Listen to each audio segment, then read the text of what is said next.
नमस्कार दोस्तों, मैं भावनी मिश्रा अपने चैनल में आप सभी का एक बार फिर से स्वागत करती हूँ। कैसे हैं आप लोग?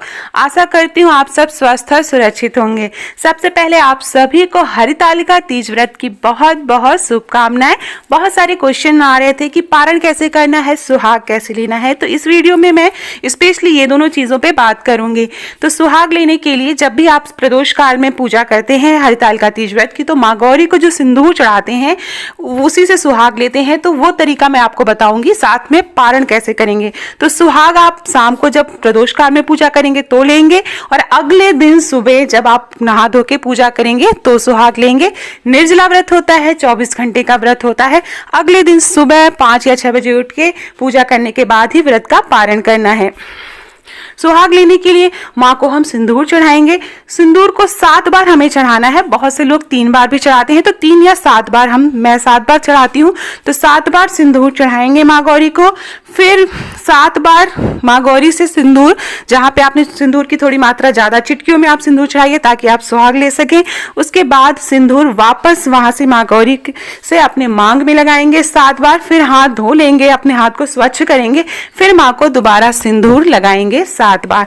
तो ये तरीका होता है सिंदूर चढ़ाने का। उसके बाद जो है बिहार में महिलाएं एक दूसरे को नाक से पूरे माथे तक सिंदूर लगाती हैं। तो ये भी पता है, महिलाएं एक दूसरे को सिंदूर लगाती हैं। उसके बाद अगले दिन सुबह उठना है, फिर से नहा धो के पूजा करना है, आरती करना है। उसके बाद फिर से इसी तरह से सुहाग लेना है। उसके बाद जो भी श्रृंगार का सामान आपने माता रानी को चढ़ाया है, आपने माँ गौरी को चढ़ाया है, वो सारी चीज़ें प्रसाद के रूप में रखनी है। जैसे कि बिंदी आप अपने माथे पे एक लगा लीजिए, सिंदूर जैसा मैंने बताया उस तरह से लेना है। उसके साथ ही चूड़ी पहन लेनी है जो माँ को आपने चढ़ाई है, नेल पॉलिश एक बार लगा लेना है। तो सारी चीज़ें, सारा श्रृंगार का सामान आपने जो भी माँ को चढ़ाया प्रसाद के रूप में ज़रूर लगाना है। तुरंत से जो चूड़ियाँ पहनी हो ना उतारिए, जो भी आपने श्रृंगार किया है उसे तुरंत से ना उतारिए, 1-2 दिन पहने रहिए। तो इस तरह से हमें सुहाग लेना रहता है।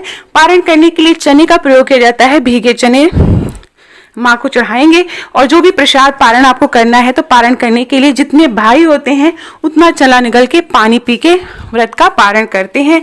व्रत के पारण के बाद जो भी चीज़ें आपने माँ को भोग लगाई हो उससे आप फिर पानी पी सकते हैं, पारण कर सकते हैं। तो पूजा पाठ करके ही पारण करना है। उसके बाद बड़ों का आशीर्वाद लेना है। जो भी चीज़ें यहाँ पर रखी हैं, फल फूल प्रसाद, फूल माला विसर्जित कर देनी है। मूर्ति अगर गंगा जी की मिट्टी की है तो उसे विसर्जित कर देना है। विसर्जन के लिए आप किसी साफ सुथरी जगह, आप अगर फ्लैट्स में रहते हैं तो वहाँ पे रख सकते हैं, या फिर किसी नदी में प्रवाहित कर सकते हैं। जो प्रसाद है घर के सभी सदस्यों को खिलाना है, और कुछ दान करना है। तो दक्षिणा दान, दक्षिणा पूजा और व्रत के बाद ज़रूर करनी चाहिए, सीधा निकालना चाहिए। तो इस तरह से व्रत का पारण किया जाता है।